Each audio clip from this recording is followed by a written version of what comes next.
Need to fix TikTok login problem with Facebook? Then you're on the right video. Today I'll be showing you the step-by-step process on how you can easily fix this issue. So the very first thing you want to do is head over to your application TikTok. Click on continue with Facebook. Tap on continue. Sometimes this issue might appear when you enter the login credentials incorrectly. So make sure to enter your user ID and the password correctly. After that, it might fix the issue. If not, the next thing you want to try doing is head over to Safari or any of the web browser.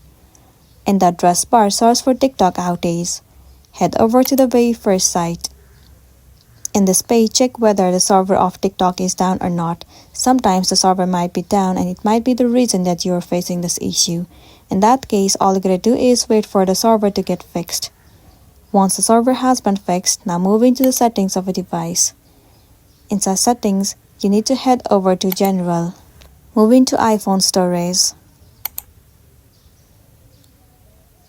Once the page loads, you need to head over to TikTok. Click on Offload App. Once again, tap on Offload App. It will clear the cache and the storage of the application. It will also remove all of the unwanted bugs and make your application run smoothly. This should definitely fix the issue that you have been facing, and then you'll be good to go. So that's the end of the video. If this video really helped you, give it a like and check out our next tutorial. Thank you.